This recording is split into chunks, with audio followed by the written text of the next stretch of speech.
kita sama-sama belajar ya dalam hal ini. Jadi karena temanya adalah penindasan dan pendampingan PMM, jadi itu terkait dengan platform Merdeka Mengajar, strategi untuk bagaimana kita bisa membuat aksi nyata di PMM dan aksi nyata yang kita buat itu bisa tervalidasi dan kita bisa mendapatkan sertifikat. Tapi tujuan di dalam pembelajaran kita hari ini bukan hanya semata-mata kita mengejar untuk mendapatkan sertifikat saja, tapi yang terpenting, yang lebih penting dari itu adalah bagaimana kita bisa belajar banyak melalui PMM ini dan kita bisa aplikasikan dan implementasikan di setiap sekolah kita, sehingga sekolah kita bisa menjadi sekolah yang berkualitas. Jadi dalam pelatihan mandiri, ya, itu di dalamnya nanti ada untuk Anda topik aksi nyata. Nah, yang pertama kita pilih adalah topik. Nah, topik ini di dalamnya banyak sekali judul-judul yang tentang kurikulum merdeka, macam-macam ya. Ada Merdeka Belajar, ini kebetulan ini punya saya sudah yang kurikulum merdeka dan Merdeka Belajar sudah mendapatkan sertifikat. Ya, jadi kalau sudah mendapatkan sertifikat, ada tulisannya sertifikat tersedia. Ya, jadi itu seperti itu. Setelah masuk ke topik, nanti ibu pilih, ibu mau kerjakan aksi nyata yang mana. Ya, kalau misalnya di atas kurikulum merdeka itu belum, nah ibu bisa klik kurikulum merdeka dan kemudian di situ dikatakan ada 2 modul. Dalam judul itu ada video, ya, ada video pembelajaran dan itu perlu ditonton. Jadi jangan di skip ya. Saya mungkin bisa berbagi pengalaman ketika saya menonton, saya sudah siapkan tulisan catatan yang penting-penting, poin-poinnya saya buat resume. Karena apa? Supaya kita nggak kerja 2 kali. Ketika kita sudah buat resume, karena itu nanti resume itu nanti yang akan kita bagikan, kita imbaskan. Nah, yang kami lakukan itu sebenarnya yang menurut kami paling simple dan paling mudah itu adalah melalui sosialisasi, melalui brosur, flyer. Tetapi di dalamnya kita ada yang namanya diskusi kelompok. Jadi yang kita lakukan adalah kita sesama guru kita melakukan pengimbasan. Nanti kemudian guru-guru bisa memberikan umpan balik. Nah, misalnya saya menyampaikan pengimbasan tentang topik yang saya pilih. Kan biasanya misalnya satu topik kurikulum merdeka itu di dalamnya banyak sekali sub topik. Kalau seandainya misalnya sub topiknya ada 4, di sekolah itu gurunya ada 4. Masing-masing guru ambil satu subtopik untuk nanti diimbaskan kepada guru yang lain. Jadi saling melengkapi satu dengan yang lain, saling mengisi satu dengan yang lain. Jadi kita bisa mendapatkan pemahaman yang utuh dalam satu judul atau satu topik tersebut.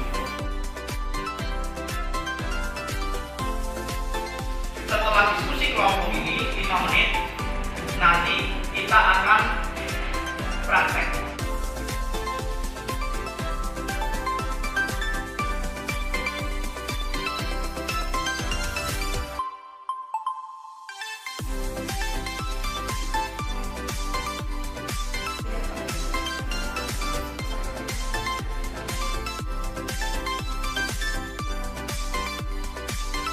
Kita akan buka di Google Chrome kita, ya. Jadi kalau di handphone, melalui handphone, ibu-ibu bisa download di Google Play Store dulu, download aplikasinya. Sudah ada aplikasinya? Sudah. Oke. Jadi sekarang saya yang pakai laptop ya.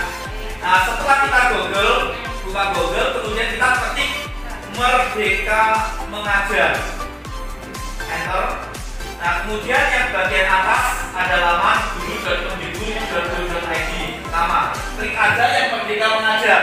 Di platform Merdeka Mengajar itu ada tentang pelatihan mandiri, ada komunitas, ada seleksi kepala sekolah, referensi kompetensi, LMS, ada perangkat ajar, ada asesmen, ada kelas dan lain sebagainya. Banyak banget ya. Tetapi khusus hari ini karena kita menyangkut tentang aksi nyata, maka yang kita klik adalah yang pelatihan mandiri. Pelatihan mandiri itu kalau diklik itu isinya seperti ini, sama dengan yang di handphone juga sama. Isinya ada di situ ada 3 untuk Anda, topik dan aksi nyata. Nah, untuk kita melakukan aksi nyata itu kita klik yang topik. ada judul-judul banyak banget. Ada kurikulum merdeka, ada merdeka belajar, ada kurikulum merdeka PAUD, ya kan? Kemudian ada lagi asesmen, perancangan pembelajaran, banyak sekali kalau kita scroll ke bawah. Itu yang nanti semua harus kita belajar dan kita harus buat aksi nyatanya. Kita pilih yang paling atas saja ya. Tentang kurikulum merdeka, contohnya dalamnya ada modul pelatihan. Modul pelatihan itu isinya banyak susuk. Ada modul 1, ada modul 2, dan terakhir adalah aksi nyata. Kita nggak bisa membuat aksi nyata sebelum kita mengerjakan soal-soal yang ada di dalam setiap modul tersebut. Coba kita buka yang modul 1 ya. Itu aktivitas yang harus kita pelajari dan kita kerjakan. Materi tentang kurikulum itu ada yang pertama video. Apa itu kurikulum? Nah, kita perlu buka videonya dulu.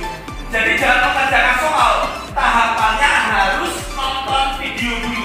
Yang pentingnya adalah ketika teman-teman nonton video sudah menyiapkan kertas. Apa poin pentingnya buat resumenya dicatat, karena itu nanti yang akan kita upload di aksi nyata. Kalau sudah nonton di push. Kalau sudah nonton, maka ini centangnya jadi hijau. Ya, centangnya jadi hijau. Kalau belum nonton, ini centangnya nggak hijau. Tapi kalau sudah nonton, dia centang hijau. Kalau sudah centang hijau, artinya kita bisa mengerjakan bagian yang di bawahnya. Oh, ternyata yang bagian kedua itu apa? Ini video lagi, tonton lagi, buat resume lagi. Kenapa kita harus nonton video semuanya? Karena itu berkaitan dengan latihan pemahaman. Ada soal-soal yang harus kita jawab. Coba kita kalau sudah selesai, kita buka latihan pemahaman. Itu ada 3 soal. Ya, ada 1 dari 3 itu artinya ada 3 soal yang harus dijawab. Kalau sudah kita menjawab latihan pemahaman ini, nanti kita close. Di bawahnya ada cerita reflektif. Di atasnya itu ada pertanyaan. Kita harus jawabnya sesuai dengan pertanyaan itu. Kalau sudah dijawab, simpan. Tentang kurikulum selesai. Berarti kita masuk yang kedua, kurikulum pembelajaran. Ada 1 video dan ada 1 latihan pemahaman. Dikerjakan semua. Setelah itu ada post test. Nah, post test itu adalah pertanyaan yang semuanya seputar dari video-video yang kita tonton. Kalau sudah post test, ya berarti kan kita kembali lagi. Nanti kita selesaikan modul yang kedua. Nah, jadi tadi modul 1 sudah selesai, bawahnya post test. Nanti modul 2 sama, isinya video, latihan pemahaman, cerita reflektif, ujungnya adalah post test lagi. Setelah kita menyelesaikan 2 post test itu, baru kita aksi nyata. Di aksi nyata, ini nanti ada pilihan. Yang kami lakukan adalah kami seringkali menggunakan ini, mensosialisasikan atau menyebarkan pemahaman. Ini yang kami pilih. Karena buat kami itu paling mudah. Perlu diupload nanti dalam aksi nyata. Ini yang pertama nih, dokumen.